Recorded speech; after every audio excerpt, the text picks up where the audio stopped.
Pour que la paix puisse se faire dans les cœurs en ce samedi 22 février, je vous invite vraiment à vous consacrer à la Vierge Marie qui a su garder l'Église naissante, Pierre, André, Jacques et Jean et tous les apôtres réunis auprès de Marie pour former justement cette chair de vérité que nous vivons aujourd'hui. C'est la fête de la chair de Saint-Pierre. Tu auras pour mission, dit Jésus, de confirmer tes frères dans la foi, c'est-à-dire de les garder dans l'unité. Tu seras au service de cette unité. Ton pouvoir sera un pouvoir d'unité.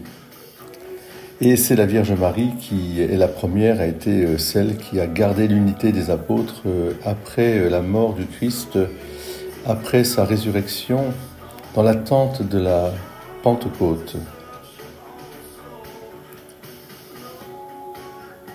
Bien-aimés, dit Pierre, les anciens en fonction parmi vous, je les exhorte, moi qui suis ancien comme eux et témoin des souffrances du Christ, communiant à la gloire qui va se révéler, soyez les pasteurs du troupeau de Dieu qui se trouve chez vous.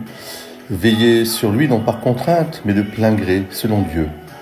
Non par cupidité, mais par dévouement. Non pas en commandant en maître à ceux qui vous sont confiés, mais en devenant les modèles du troupeau.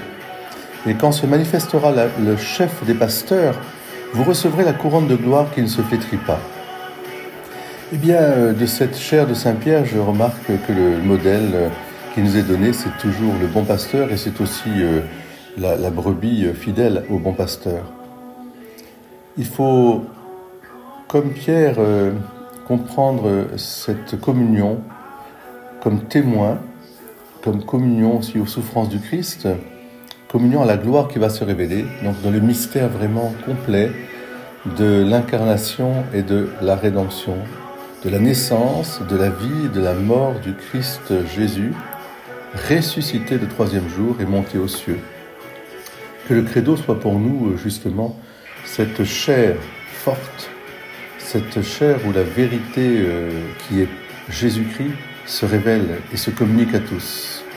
Et puis, bien sûr, que nous puissions être comme des serviteurs, non pas des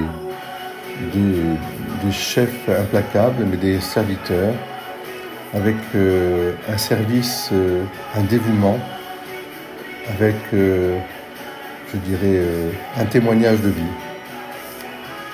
Une expression douce et humble, comme à l'image du Christ Jésus. Soyez bénis, que la Vierge Marie nous guide sur ce chemin. Très beau samedi du 22 février et prions pour l'Église, prions pour la chair de Saint-Pierre, qu'elle résonne toujours le bon berger qu'est le Seigneur Jésus. Amen. Soyez bénis.